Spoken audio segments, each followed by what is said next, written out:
Hello and welcome. I am Scarverlock, and this is City of Heroes. We are with Dr. Cyclone, who's very close to level 33. We should get there in this episode. We're doing the Freak Show War. Pretty far along in this story arc, but I think we have um, a few more missions to go. I don't know if we'll finish this arc in this episode.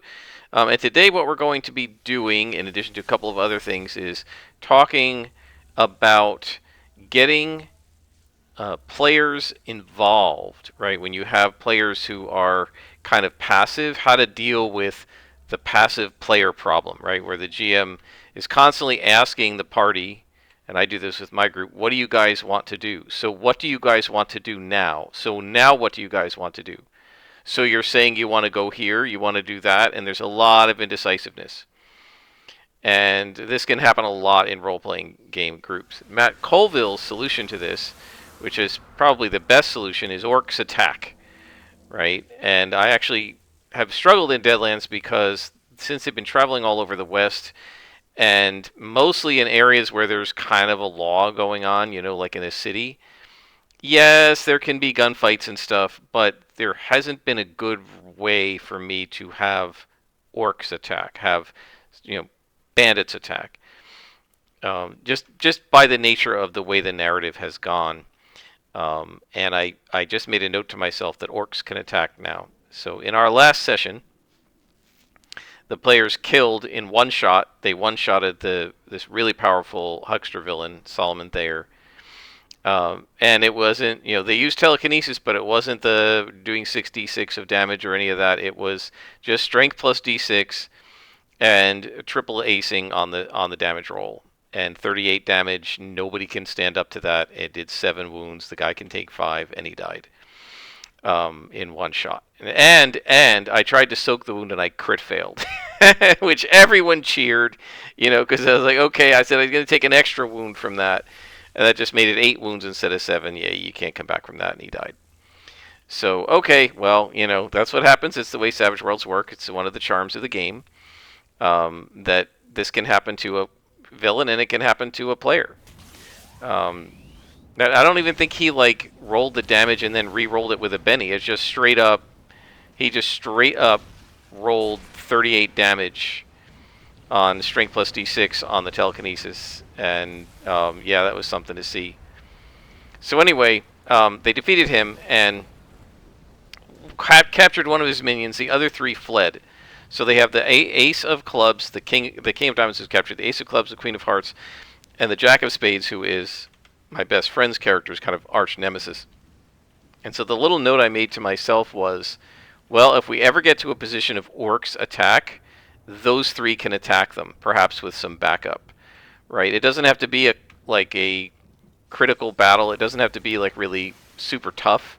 Orcs attack isn't meant to be a tough battle. It's just meant to kind of knock the party out of their indecisiveness, right? When they're in analysis paralysis, which smart players often are because they're considering all the angles, and my players are really smart, and they're really good at the game, and they're good at learning, understanding the rules, and understanding the tactical situation or the strategic situation.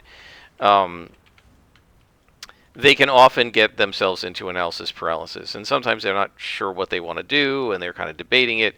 And so one of the ways to kick them out of that, Matt Colville's advice, is to have a band of orcs just attack at the campfire, and everybody has to fight, and it doesn't have to be a really hard battle. It just knocks them out of that complacency. And he said often whatever they're debating after the orcs attack, they just figure it out and move on. So this is something that's very common in role-playing groups. And so there's what's he called? His channel's called the RPG PhD, I think. And it's actually somebody who I guess is a professor like me. And he's maybe a professor of psychology, or at least he knows about psychology. And so he's talking about actual psychological research, right? Not just what GMs who've experienced the game think, but actual research into psychology, of sort of the psychology kind of groupthink or whatever, of being in groups. And he said there was a study where they looked at, say, putting somebody into a crisis or emergency situation, like if somebody's having a seizure, or the fire alarm goes off or whatever it happens to be. And they said if in the studies they tried people alone, and then they tried them in groups of a few, like the person and two or three others. And the person being studied was the only one who wasn't part of the study, so the other three people were following instructions. And they said when you're alone, there's like almost 100% chance that the person is going to take action and deal with whatever the problem is, whether it's somebody having a seizure or the fire alarm going off or what have you. But they said when they're in a group, often nobody does anything. Everybody kind of is waiting for the other person to take action. And so people go from being a participant to being a bystander. And so what this RPG PhD guy was saying is that this phenomenon is happening in role-playing games, right? If you're playing a game by yourself, solo, you're going to take action. If you're GMing with a single player, like say an Ironsworn or something, that player has to take action all the time, and so they're always going to be doing stuff. But when you have a group of 3 or 4 or 5 players, right, what ends up happening is each player is kind of waiting for the other players to take the initiative. And, if they're polite players, there may be, they don't want to step on anybody's toes, right? They don't want to push the party into a place they don't want to go. Like, if they don't want to go down this dungeon, I don't want to kind of push them into it. I've definitely seen this with my group. I've said they're too nice. That is to say, nobody wants to say what they like. If I say to them, okay, guys, this campaign is over. Let's say it ended Saturday. And I did say to them, we probably only have 5 or 6 sessions left. We need to think about what's coming next. Nobody really said anything. But let's say the session ended, and I said, okay, we're finished with the campaign. We decided that I'm going to be the GM. What would you guys like to play next? Right? I suspect there would be a ringing silence for a little bit. Because everybody would be hesitant to say, I want to play D&D, or I want to play Pathfinder, or I want to play Champions, because they don't want to feel like they're kind of forcing the other players to do something. And everybody knows that this group is so nice to each other that if the first person speaks and says, I want to play Pathfinder, all the other players will be like, oh, well, if you want to play Pathfinder, we'll do that. Even if none of them actually wants to play it, right? That's why one of my solutions, the last time we had something like a session 0 or whatever, was to do an anonymous survey where I asked them to give me feedback on the campaign, what was working and what wasn't. And this way, and I did it, I had them do it separately because I knew if they were as a group, they tend to be too courteous to really argue with each other in the actual session. When we were doing that was the feedback I asked for, but when we were doing the session 0, deciding what we were going to play, I actually asked them to answer a bunch of questions and give me some comments and what they wanted to do and so on, and then I summarized it. And that was not anonymous, right? I said, well, Chuck said that he liked this, and Sandy said that she liked that, and Billy said that he liked that. I'm making up names, and then somebody, they might clarify, well, actually, I meant this, not that. I didn't mean it that harshly or what have you. And that's fine, but the reason I asked them, didn't have to be anonymous, to email me their preferences and their desires for the next campaign, was because I knew once somebody stated a preference, the other players would not want to disagree with that preference, argue with that preference, whatever, because they wouldn't want to ruin it for the person who said, hey, I really like, detective stories or whatever. Even if none of the rest of them want to play a detective story, they wouldn't necessarily say so because they don't want to ruin it for the guy who does like the detective stories, right? So, so one of the reasons that you can have this kind of, not just analysis paralysis is one thing, but one of the reasons you can have this sort of passivity among the players is that they're trying not to upstage or step on the toes of the other players, and the safest way to do that is to sit back, and I've done this too as a player, just sit back and just let the other players express their desires and then just go along with it. But what that ends up causing is that you don't get to do your preference, right? And if this goes on for a long period of time, it can start to get frustrating to you as a player that none of your preferences ever get done, even though you've never actually said anything because you're always going along with what everybody else likes, right? And so anyway, the problem that the RPG PhD channel was talking about is this idea of the backseat players, the player who's being passive and they're trying to kind of let the adventure come to them rather than being more active and being, alert in the situation and participating in it and taking the initiative, shall we say, not rolling for initiative, although that came up, but taking the initiative. Now, I think one of the things that happened in this video is I think that the person doing that video had a very strong 5th edition modern D&D bias, right? So one of the things that they were talking about was that you roll initiative at the beginning, and they were saying sort of classical D&D. This is not classical D&D. In classical D&D, you roll for initiative at the beginning, you get a certain order, and then everybody knows the order. And if you're going 7th out of 9 characters, you know that once the round starts, it's going to probably be 20 or 30 minutes till it gets to you. You'll go once, and then it's going to be 45 minutes before it rolls back around. And so that players then tend to, kind of zone out because they know it's not their turn. Now, my players don't do this, right? They're paying attention during every part of every round. They know exactly what's going on, so when it's their turn, they're ready. But as I said, I have really good players. So I think that some of this, if you're going to talk about in-combat sort of passivity or whatever, where the player is kind of seems bored right during combat, this is entirely caused by the mechanics of 5th edition D&D. Okay, because in old school D&D, it was side-based initiative. So, you would roll to see who went first, and then within your side of the initiative, I'm pretty sure you could go in any order you wanted, right? So the skeletons might go first, and we're going to wait for the skeletons to go, and then our guys go. But in old school D&D, you couldn't take bonus actions and reactions and do a move and an attack and a free action all in the same time. Like you in current D&D, you could bonus action cast a cantrip, walk to a door, open it, continue through the door, and then pull out a sword and attack. That would take you like 6 rounds in old school D&D. Right, because the cantrip would be 1 round, walking to the door would be 1 round, opening the door would be 1 round, walking through the door would be 1 round, drawing a weapon would be 1 round, and making the attack would be 1 round.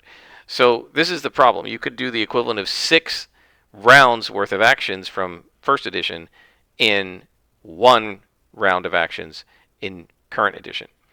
That makes your turn take a really long time. Right? If all the skeletons go first, and there's like 6 skeletons, the GM can be done with their round in a matter of seconds. 3 skeletons draw swords and 3 draw flails. You guys go. Right? They say, okay, well, I'm going to draw my sword, I'm going to draw my bow and arrow, and knock an arrow into it, I'm going to cast the light spell, whatever, right? And it's over very quickly. And then you go on to the next round. So you're not sitting there waiting a long time. In Savage Worlds, you literally reshuffle the round by drawing new action cards every single round. You could go last in this round and first by drawing a joker in the next round. You just never know, right? And so, and you can spend bennies to go up in the round order by drawing a new card, and if you get lucky, you can go earlier and that kind of thing. So you actually never know when you're going next in Savage Worlds, which is why I feel like people pay more attention in Savage Worlds, because there's always a variation to the order. But yeah, his argument was that one of the main things that causes people to sort of zone out and become passive is when they know that it's going to be a long time before their turn comes up again. There were other solutions that he talked about, which I think were very good, but his solution to this, I'm going to have to respectfully disagree, and I actually did post a comment in his channel.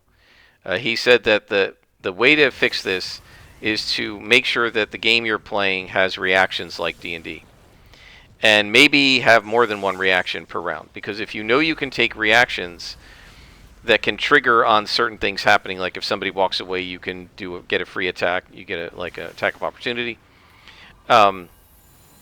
If you know that you can, that you may be called on at any point to make a reaction, you're going to pay attention more because you're going to watch what's going on in the battle, so you can decide when to use your reaction. And what I told him in the comments, I haven't looked to see if he answered it, but I said, I'm sorry, I disagree with this as a solution. In my opinion, reactions are pretty much the bane of 5th edition D&D. They add tons of bog to the game because in addition to everybody taking their own turn, every single character on the board can take a reaction on somebody else's turn. And it always slows things down because people who have the ability to take a reaction are going to keep stopping in the combat and going, wait a minute, hold on, I could take a reaction here, do I want to? And that just adds bog. That bogs everything down, in my experience, both as a player in the 6 months or so that I was a player, and as a GM for sure. I think it's absolutely the case that reactions bog things down, and I do not agree with the idea of having them be more robust or making sure you put them in your game if it doesn't have them by default. Do not add reactions to your game. I think that's a huge mistake. I don't think that's going to keep players invested. I think that adds more bog to the game. The reality of D&D is you could at any point be called on to make a roll, like a saving throw. So you really can't zone out in any game. D&D does make it a little worse, because when your side is going, you don't have to roll for a save. But since it's not side-based initiative, the villains might be intercalated in between all of when the heroes go. So, oh, we did finish the story arc. You just never know when you're going to be called on to make a roll, so no, you shouldn't ever zone out like that. So I think that... Oh, wait, Black Alley Brawl is right here. We can level up right here. I think that... I understand the point of what he's talking about with reactions, but I don't think they're the solution at all to that problem. Alright, we got 3 slots available. Alright, finish Grounded. Definitely want to add, I think, Recharge and Endurance to Category 5 because I'm loving that power. Alright, now we're going to go to the base. And we're going to... I don't know why I did that. I know where it is. We're going to get some enhancements. So that solution I don't agree with. However, he did have some other solutions. One of the things he said, and I was like, you know what? I had somebody recommend this to me a long time ago for education, and I didn't want to do it because I would have hated it when I was a student, and I don't want to make students hate my class. And I've never had a problem getting people to speak out in class. So what this guy said is, instead of saying, what do you guys want to do, name a specific person. Joe, you're the closest to the door. What do you want to do? Sarah, you have the healing potion. What do you want to do? Right? And that forces them. They can't hide behind the crowd, which is what they're doing essentially when they're being passive. They can't hide behind the crowd. Don't need that. And, take a back seat. Instead, they have to make a decision because you specifically asked them. So he said one fix for this is to ask by name, what do you want to do? What happened here? Why are these not pulling out? There we go. Okay. All right, we'll continue that, but let's go ahead and enhance these up. Oh, I haven't been consistent about where I put recharge and endurance, so I guess it doesn't matter. All right, so category 5 is now only costs 11 endurance, and it's going to recharge every minute and 5 seconds. Does this not work? Oh, it was a minute and 30. Now it's a minute and 5. I don't know why this isn't showing the base. Okay. We finished that story arc, so we'll go on to the contact that we've been working that's not been giving us a story arc, which is, who was it? Jenny? I guess we got to get here, so we might get an arc from her after the next mission. Ah, here we go. Unity Plague. Excellent. So this will be against the Devouring Earth.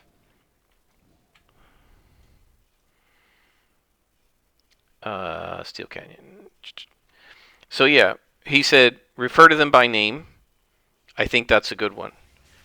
The other thing he said was kind of keep a list of who's been talking and who hasn't, right? Like maybe have everybody's name. I don't know if he said this, but I would say maybe have everybody's name on a sheet of paper and just make a little tick mark when they do stuff. And if you notice that, like, okay, John and Beth have 7 tick marks each, Bill has 5, but Jody only has 1, call on her and say, Jody, what do you want to do? What does your character want to do? Etc. This is not in combat, obviously. You have initiative in combat. I think those are really good solutions to getting players involved. And as I said, I was thinking about it for my classes. Normally, I have not historically had that much trouble getting people to talk. And I didn't in my zoology class this past semester that just ended, but in both of my bio, and my one bio 2 class that only had a few students, there were only 2 students who were vocal, but they were there all the time and they were pretty vocal, so that was okay. The other students didn't say anything. They didn't do very well, a lot of them, but you know, whatever. I can't make them talk, or I don't normally like to make them talk. But my other class, it was like 30 students. I would ask them questions and they would just stare at me.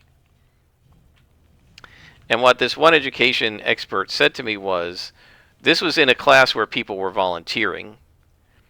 She said, for the students who, so what I had was, I had this group. We ended up, I was teaching a lecture in a lab room, so there were these 6 lab benches that had like 4 students each sitting around the bench, and then I was trying to lecture in that setting, which wasn't great, but there was the middle bench of students.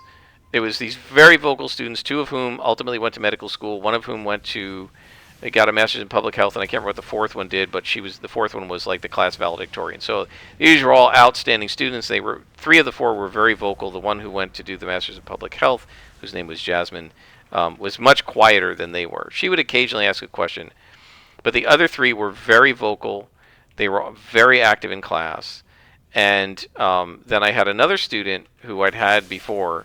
I hadn't had any of those students before, but this is when I was a fairly new faculty member. But I had one as a freshman named Tempest, who eventually became a dentist, and she was an excellent student, but very shy, and never said anything in class. But I knew she was a straight A student because I'd had her before. And so this woman, her name was Joanne, she was an education professor, and she was observing my class, because we have people observe our classes every so often and see how we do. And at the end of the class, she enjoyed the class. She said it was very good. You know, she thought I did a pretty good job. But she said, you know, there was a young lady sitting. She was sitting at the back table with Tempest. And she said there was a young lady sitting back there who knew all the answers, and she was kind of whispering them, but she never said them out loud and never really participated aloud in class. And I said, "Oh, you mean Tempest?" And she said, "Oh, so you know?" I said, "Oh, yeah, she's an outstanding student. She knows everything. And I know she knows everything. Like, she gets A's all the time. I've had her before."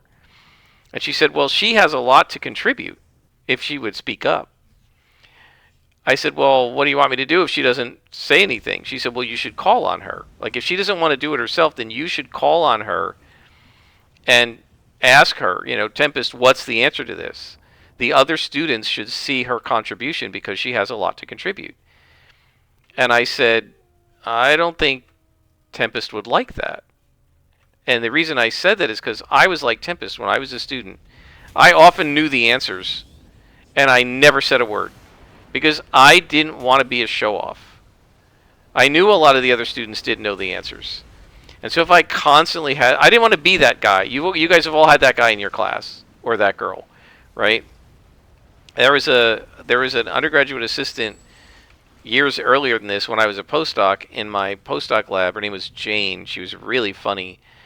And I heard her talking about this student who was in an ornithology class with her. Now, Jane was literally the smartest student at the University of Washington. She was really smart and probably knew all the answers. But Jane was kind of quiet, and she, I guess, didn't talk either in class.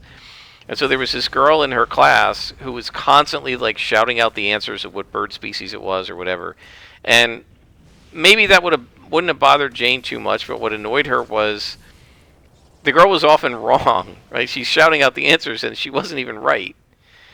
And Jane at one point said, "I just want to bludgeon her." Right? But, that's sort of the thing that happens when somebody's always. And by the way, Jane was joking. She didn't bludgeon anybody. But when somebody's always giving the answer, and especially when they're always the right answer, stop being a know-it-all, right? I was raised not to be a know-it-all. Go ahead and get your grades, but do it humbly and quietly, and don't be a show-off, right? And I'm sure that's how Tempest was raised, and so she didn't want to.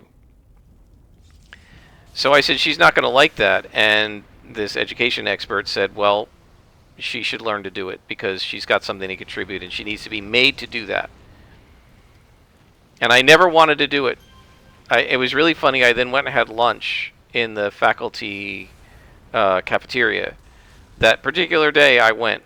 I didn't go every day, but that particular day I went, and I got it to go in a little styrofoam container. And I was going to go back to my office because none of the other faculty that I used to eat lunch with were available that day for lunch. They all were teaching class or whatever, doing research. And I saw the guy who was this education expert's boss, the head of the education center on campus, eating lunch. And he said hello to me, and he grabbed my arm and he said, sit with me. Have lunch with me. So he saw that I had the takeout, so he said, sit here, let's have lunch. And he said, how's she doing in your department? Because she was spending the whole semester as like an advisor, an education advisor in our department. We invited by our chair to help us become better educators. How's she doing? How's everything going? I said, she just observed my class today. He said, how did it go? So I told him what happened. And I said, look, I know Tempest. I've had her in class before. She's a lot like me. I saw a lot of me in her, right, from 20 years earlier. I said, I know she would hate it. And I said, right now, she's enjoying my class. She's getting A's. She's coming to class. She's enjoying it. I know she is, right? Because she would tell me after class, I learned a lot today. It's a good class. I know she was liking the class. I said, if it were me, and I was being called on by name like that every single class, I would dread going to class and hate the class. I don't want her to hate this class. I don't want her to be miserable. I don't want to ruin her experience. I don't feel comfortable doing this. And he said something very wonderful that I haven't heard most of the education experts say. Usually they're like, you should listen to us. He said, well, these are all just suggestions. You take the ones that you're comfortable with, and you shouldn't feel that you need to do anything that makes you feel uncomfortable. So I said, okay, I won't do that then. And I've never felt comfortable just calling on students like that and calling them out and saying, you tell me the answer, right? But that class had a bunch of really vocal students in it. It's just that Tempest was being quiet. The class was fun, and what I felt was this great energy from the class, and a lot of students were participating. The kids at that one table in particular made the class very active and vocal, and I think the rest of the class was enjoying it. I've been in classes like that as a student. I never say anything, but when the class is more active and vocal, I enjoy it. It's just that I'm not going to be the one to say anything. It's just the way I am. I'm quiet. I'm an introvert. So was Tempest, for sure. So I didn't call on her. She did fine. She got an A in the class, etc. So I haven't done that.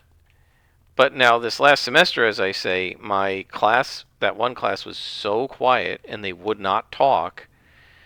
I think that I might have to try it. If that happens again to me in one of my classes and nobody wants to say anything, which was mostly just going on with my freshmen, but if that starts happening with my other students and nobody wants to talk, I might start looking at the role and calling on people and saying, John Smith, what do you think about this? I don't think they're going to like being put on the spot like that. I know I wouldn't. And I hesitate to do something to students that I would have hated. But I can't go through another semester of asking the class questions and waiting, and nobody will answer. Up until this last year or two, this new generation of students is very different. The rule of thumb in education was, if you want the students to answer a question when you ask, like, who can tell me the equation for photosynthesis? Right? And nobody says anything, just wait. Because the students eventually, they can't stand it and somebody will answer. Because they can't stand it anymore. You are more patient than they are as a teacher. They will crack first. And through all of educational history, I think, going back into the Middle Ages, it was probably true. But this current crop of students, I don't know if it's true anymore. They waited me out, right? I think they realized we had a lot of material to get through, and as the teacher of the course, I could not just stand there and wait, because we would get behind. We got to get through this material, right? So I think they realized that, and they were like, we're not going to say anything. And it wasn't a conspiracy. It was just each individual student was like, I'm not going to say anything. So yeah, I don't know what happened this semester. It was really weird because I had a great class. One of the two Gen Bio classes in the fall were fantastic, and they were what we call off cycle, right? Normally when you get freshmen into the university, they start with Bio 1, right? And then they take Bio 2 later. Now, we do allow them to take Bio 2 if Bio 1 is full, and I think I had a few people like that. But those don't tend to be good students because they're the students who waited too late to register, right? So I think what ended up happening was maybe I had a lot of transfer students who weren't true freshmen in the fall, and so they were a little more mature. But usually the spring class is what we call on cycle. You're supposed to be taking Bio 2 in the spring semester after having taken Bio 1 in the fall, and usually the on cycle classes are better, right? The students who are off cycle have done something wrong, and they're not all bad students, but there's a higher percentage of students who are kind of not really with it, shall we say, not really up to snuff in the off cycle classes. It's just historically been true, although I guess maybe not recently because we've had a lot more transfer students. And those students tend to be off cycle, but they also tend to be good students. So, because I think the transfer admission requirements are stricter than the high school admission requirements for students coming straight from high school. So I don't know. I don't know if I can do it to my students, but I definitely could do it to my D&D group. Bill, what does your character want to do right now? Right, and try to get them involved. The thing is, I haven't had to do that too much because the players are actually pretty sensitive to this, and the new girl is pretty quiet, right? She's like Tempest, right? She's pretty quiet, and she participates, but she's somewhat quiet, and there have been a couple of times when one of the players, noticing that she hasn't said much, has turned to her and said, "Hey, new girl, what do you think? What's your play here? What do you think we should do?" Right? So, even if I as a GM don't realize it, one of them usually will, and they're pretty good about that. Anyway, that's the conversation about getting the passive players to be more active. I think it's all well and good to go through the psychology literature about this, but I definitely don't think reactions are the way to go. And in fact, I prefer them not to exist in a game, including, by the way, even in war games. One of the things I've noticed when playing war games is that the games that have rules that allow one side to interrupt, if you cross my line of sight, I can take a shot at you, tend to really bog down for two reasons. Every time I move a piece, I've got to check the line of sight of the opposite side to see if there could be a reaction fire, and then if there's an opportunity, it's called opportunity fire, right? Attack of opportunity. And then if there's an oppo fire opportunity, oh, pretty bad sentence, but if there is a chance for opportunity fire, I have to decide whether I'm going to take it or not. Sometimes it's not necessarily ideal circumstances. Maybe it is, right? But then if you don't take the opportunity fire and the guy moves in, then they can attack you, right? And so I feel like that adds a ton of bog. Also, it causes much more passive or timid gameplay, at least for me, in a war game, because every time I'm getting ready to move, if the other side can hit me with opportunity fire, I'm like, okay, well, it's stupid to move now. I got to wait. See if he does something. And what ends up happening is you have two sides sitting there facing off against each other and nobody doing anything because the first guy to move is going to get hit with opportunity fire from 3 different positions. Right? So everybody moves into their positions to aim at the other guy, and then as soon as you're in position, you stop moving or doing anything because anything you do is going to get opportunity fire in your face, right? And then if you're the side that has to move in and take the objectives, you're going to have to move into a hail of bullets, and that's why the attacking side in a lot of these games struggles, and I tend to lose as the attacking. When I play, the overwhelming majority of time, the attacking side loses, and it's because of opportunity fire. In games that don't have opportunity fire, it doesn't necessarily always happen. Right? So you say, well, that's a war game. What about D&D? Well, think about it. Right? In these games that have attacks of opportunity, what happens is people close into melee combat and then nobody moves. Because the first person to move is going to get hit with a free attack. You're giving the other guy a free shot at stabbing you, or clubbing you, or punching you. That's stupid. So you don't do it. So there's no movement. Everybody, the melee guys close in, they lock, and then it just stops. That's boring. Champions battles aren't like that. Champions battles are very fluid. People are flying all around the battlefield. They're getting knocked back, all this stuff. Why? Because there's no such thing as an attack of opportunity in Champions. You can only go on your phase. The only time to go outside of your phase is aborting to a defensive action. Aborting and turning on a force field, aborting and diving for cover, aborting to a dodge, aborting to a block. That's it. That's the only thing you can do.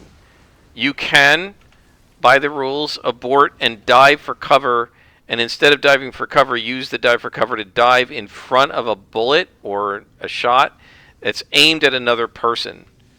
Right? To protect an innocent bystander or something, you are allowed to say, I'm going to abort and dive for cover, and I'm going to jump in front of the train to save Sally, right? To save little Billy.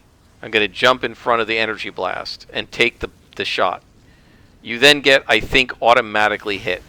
I don't think it can miss because you've chosen to use your body to shield another person, right? And that rule was implemented just because it's heroic, right? And they wanted a way for players to do that because up until they introduced the dive for cover rule, which I believe was in Champions 2 or possibly Champions 3, but not the original first or second edition Champions, there was no way, if you were standing a hex or two away from somebody and a villain shot them, there was no way for you to interpose your body within the rules to stop it. Because the only thing you could do outside of your phase was a defensive action. Abort and turn on a defensive power, force field, desolidification, invisibility, etc. Abort and take a defensive combat maneuver. Dive for cover wasn't there yet, so it was dodge or block. Martial dodge, martial block, right? That's all you could do. You couldn't do anything else. And you could not, there were no such things as attacks of opportunity. So in Champions, you could have somebody come in, melee a guy, and the next phase walk away, and there's no way to stop him. There's no attack of opportunity in Champions. And because of that, the battle is much more fluid, and it doesn't bog down as much. Oh, Karen, bye. I don't fight guys inside the Karen radius. So I actually prefer not having that kind of thing, right? The reactions and the attacks of opportunity. Savage Worlds, you do get the free attack in melee range. One thing I do like about Savage Worlds is the free attack is just your basic fighting roll. Oh, I don't want to go this way. I want to go this way. I want to have a large amount of space to move into because this jerk is going to put up cairns over and over again. I really wish the devs had not programmed it that way. Okay, that got rid of him. The AoE is quite nice.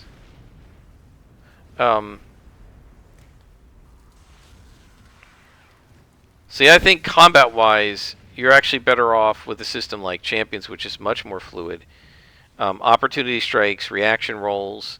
I feel like these things just bog everything down. And I don't think you're gaining anything by, let's say, reducing the passivity of the players in exchange for tons of bog. Like, bog is much worse than passive players in my view. Ugh, there's another cairn here. Let me take this one out while I'm waiting for them. And then we'll put this down. They should be coming, no? Aren't you guys going to attack me? Come on, guys. Come here. Get some aggro. Come on. I don't fight inside cairn zones. You're going to have to chase me.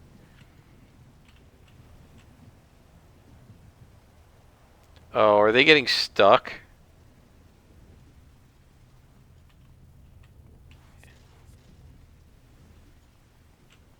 Come on. Chase. There you go.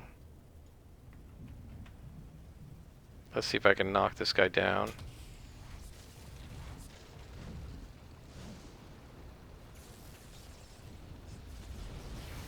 Nope.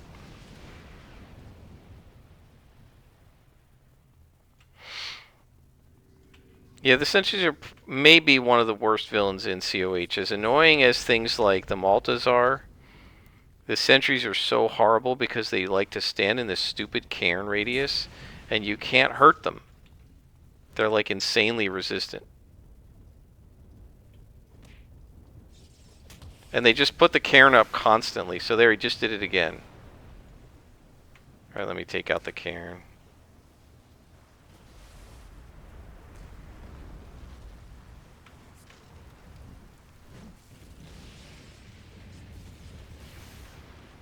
He's gonna do it again, watch.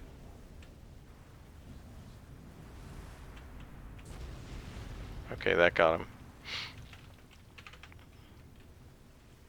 So what do you think, guys? Do you think that reaction rolls are a good way to get more players involved?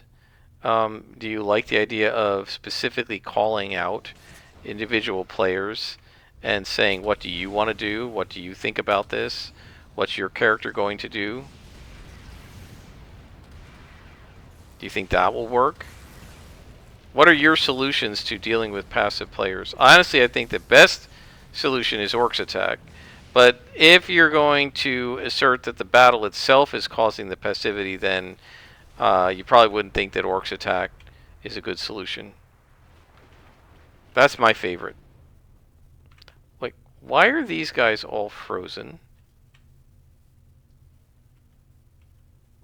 I don't know.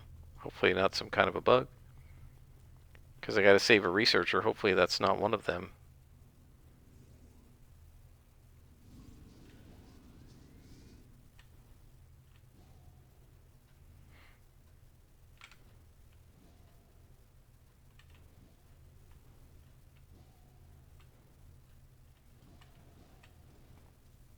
Yeah, I saw there was a guy down that other hallway, but...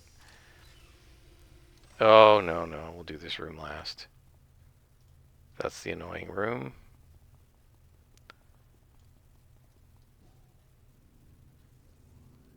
Yeah, I wanted to see how far this map went. Let's hope that the hostage is in here. Oh, we gotta defeat all creatures anyway. It doesn't matter.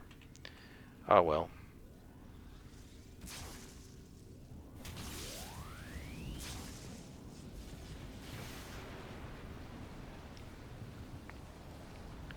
Oh, that AoE is so nice.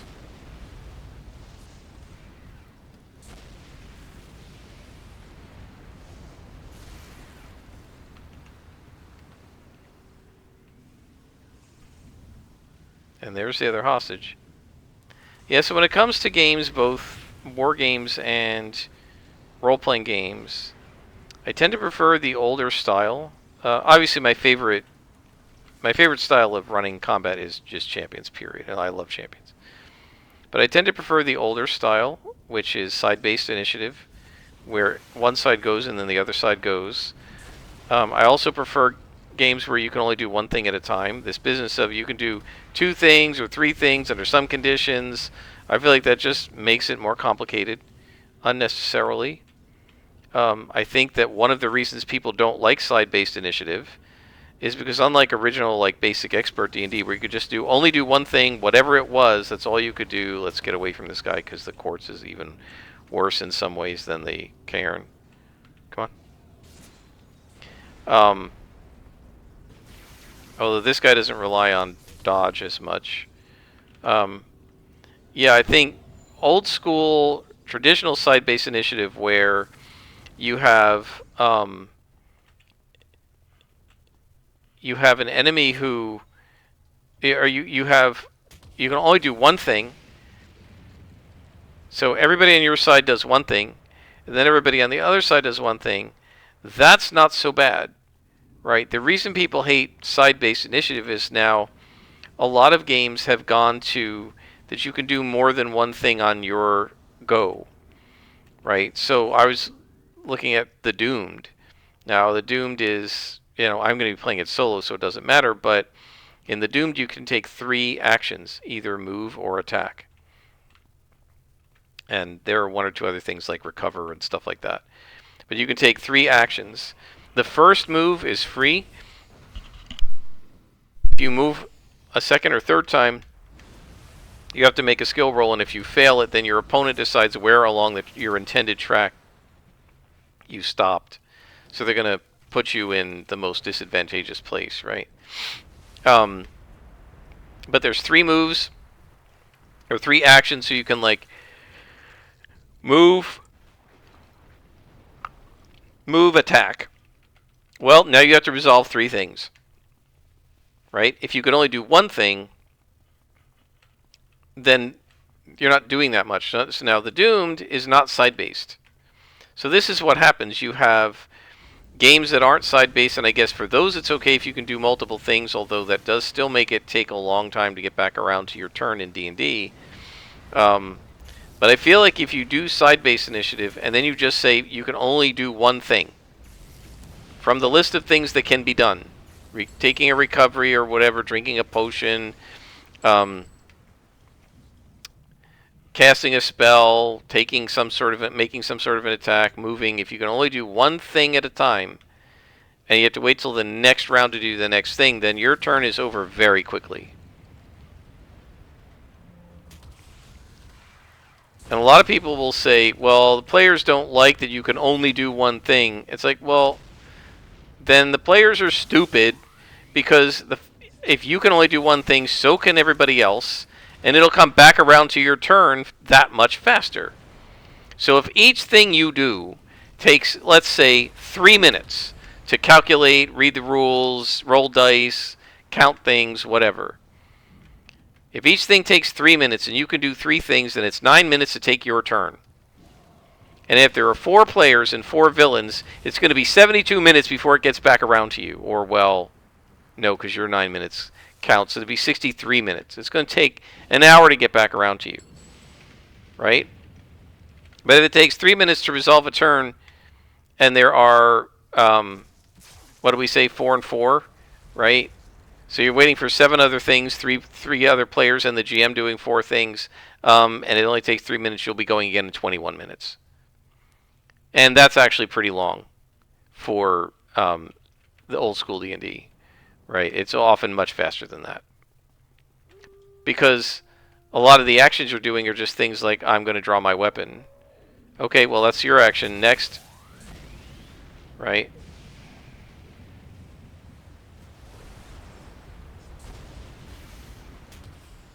Let's see if I can stand in against this guy. Since I don't have dodge, it might not matter that the quartz is here.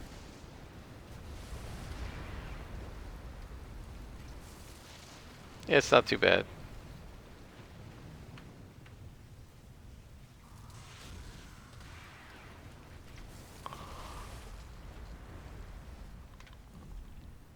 So yeah, I actually favor side-based initiative, only one thing at a time. I mean, champions I really like a lot, but um, that is fixed turns.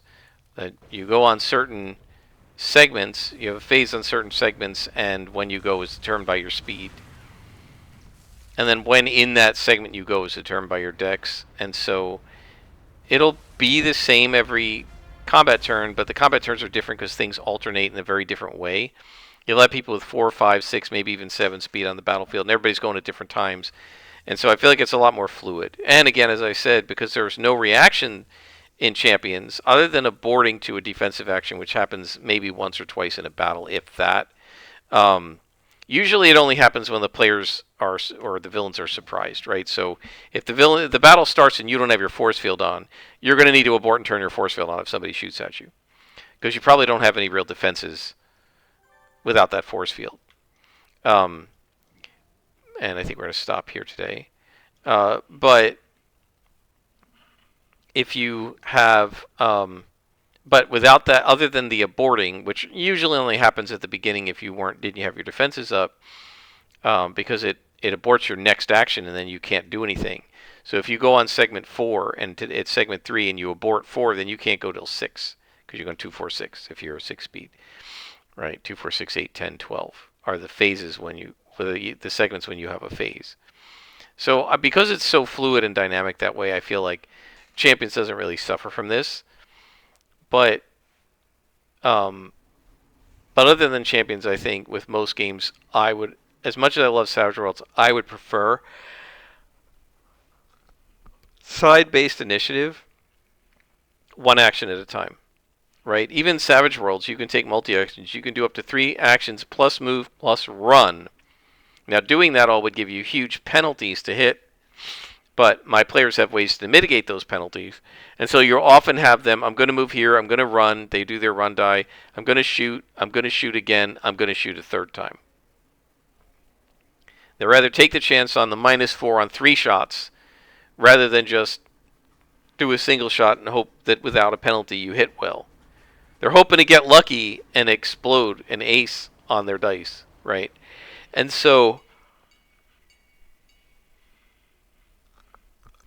I think that that kind of thing is what bogs things down, right? It takes a long time because you're resolving 3 or 4 different actions for each character, the players and the NPCs. And you could say, well, you don't have to make the NPCs do that. And I wouldn't, except then that's ceding a whole bunch of advantage to the players. If the NPCs only move and take cover and don't shoot back, even though they could, for free, or they don't take multi-action and take 2 shots, even though they could because they have a Joker and it negates the -2 penalty, then I'm not using them to their greatest advantage, and therefore I'm giving the players an unfair advantage against the NPCs, right? So I kind of have to in order to keep things balanced. Anyway, those are my thoughts on passive players and reactions and initiative. And until next time, I am Scrapperlock, and this is City of Heroes.